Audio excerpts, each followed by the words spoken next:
आप सभी का स्वागत है हमारे चैनल एग्रीकल्चर स्टडी विद आकाश में। देखिए, आज जो है हम टीजीटी के लिए आपके लिए व्हाट्सएप पर ग्रुप भी बना दिए हैं, जिसमें काफ़ी संख्या में लोग जुड़ भी चुके हैं। टीजीटी और पीजीटी इन दोनों के लिए प्रीवियस ईयर क्वेश्चंस, साथ में नोट्स, साथ में जो भी प्रैक्टिस सेट्स, यानी कि आपको उसको संपूर्ण तैयारी कराने का प्रयास हम करेंगे। और इसमें देखिए, आप टीजीटी न्यू बैच ये है, ठीक है, 2023 में स्टार्ट हो रहा है। आज हम सिर्फ सिलेबस पर चर्चा करेंगे, और वो भी टीजीटी के। पीजीटी के लिए हम कल सिलेबस पर चर्चा करेंगे। आज हम टीजीटी के लिए देखेंगे। तो चाहे टीजीटी हो चाहे पीजीटी हो, सिलेबस लगभग ही सेम है, लेकिन पीजीटी में थोड़ा ब्रॉड सिलेबस है, ठीक है। और मेरा नाम है आकाश, ठीक है। तो मैं आपको ये डिफ़ाइन करूँगा सारी चीज़ें, और आज हम जो है सिलेबस के बारे में देखेंगे। साथ में नोट्स भी आपको कैसे मिलेगा, प्रीवियस ईयर पेपर कैसे होगा, और इन सब का पीडीएफ आपको मिलेगा कहाँ, ये सारी चीज़ें आपको हम बताएंगे। चलिए वीडियो स्टार्ट करते हैं। मुझे बार बार बताना ना पड़े, इसीलिए मैंने इसको एक पेज में लगा दिया है।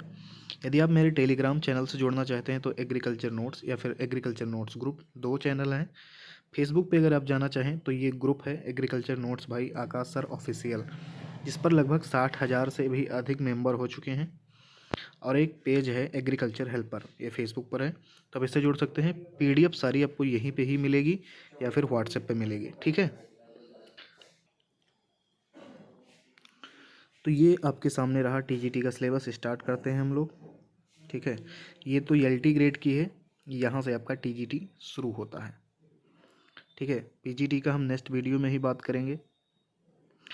देखिए, टीजीटी यानी कि प्रशिक्षित स्नातक शिक्षक चयन परीक्षा, इसके लिए सभी लोग, हम मुझे लगता है कि क्वालिफिकेशन क्या है सब जानते होंगे, और आप अगर एग्रीकल्चर से ही हैं तभी मुझसे आप जुड़ेंगे, ठीक है। इसमें देखिए, मेन टॉपिक आपका है सस्य विज्ञान। ये बुक आपको पढ़ना पड़ेगा, सस्य विज्ञान का सिद्धांत, ठीक है। ये थ्योरी जितनी भी है सस्य विज्ञान के लिए वो पढ़ना पड़ेगा। जैसे कि परिभाषा हुआ, इसकी संकल्पना क्या है, विषय क्षेत्र कैसा है, विकास कैसा है, फसलों का वर्गीकरण कैसे होगा, मिश्रित कृषि क्या है, शुष्क कृषि क्या है, मतलब आप इसको क्रमवार पढ़ सकते हैं, ठीक है। कृषि बहुफसल क्या है, आंतरिक फसल क्या है, कृषि मौसम शास्त्र, मौसम और ऋतु शास्त्र से ये विकास को प्रभावित करने वाले जो भी पर्यावरणीय तत्व हैं, मौसम का पूर्वानुमान कैसे लगाया जाता है।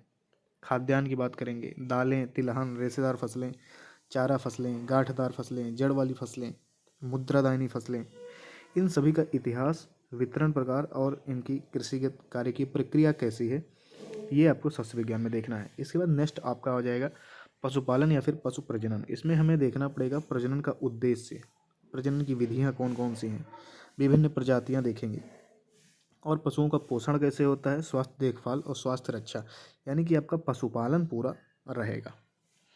इसी प्रकार पशुओं की जो भी बीमारियां होंगी उनको भी आपको देखना पड़ेगा कि इनके कैसे रोग होते हैं, कैसे लक्षण होते हैं, कैसे इनका उपचार कर सकते हैं।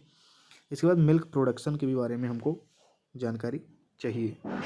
नेक्स्ट है आपका सॉइल साइंस। सॉइल साइंस, इसमें उसका भौतिक, रासायनिक और जैविक गुण पढ़ना पड़ेगा। खाद्य उर्वरक एक अलग टॉपिक है, उसको अलग से पढ़ना पड़ेगा।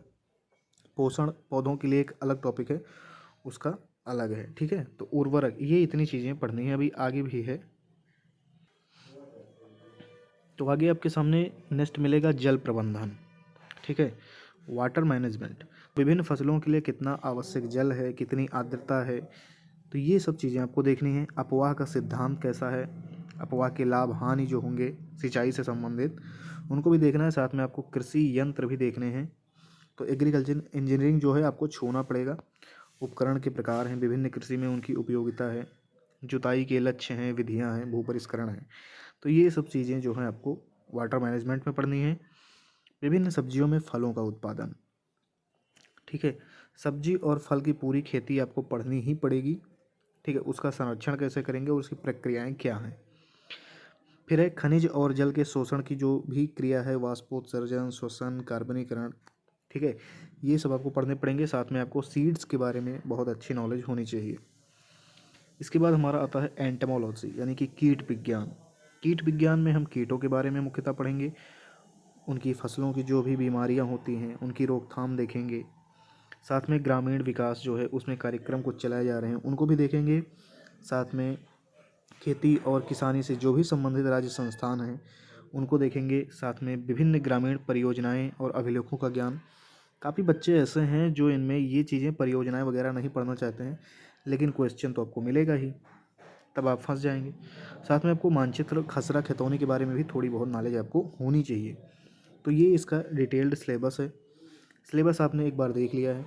यदि आप मेरे साथ टीजीटी की तैयारी में लग चुके हैं तो आपको एक कार्य करना पड़ेगा। आपको पहले सबसे पहले सिलेबस आपके सामने होना चाहिए। तो एक पेज सिलेबस का आपको निकलवा के रखना है। मैं पीडीएफ मैंने बताया कि मैंने टेलीग्राम चैनल पे डाल देना है, आपको वहीं पे पहुंचना पड़ेगा किसी भी तरह। या फिर यदि आप मुझसे व्हाट्सएप पर जुड़े हैं तो व्हाट्सएप पर भी हमें सिलेबस आप हमसे ले सकते हैं।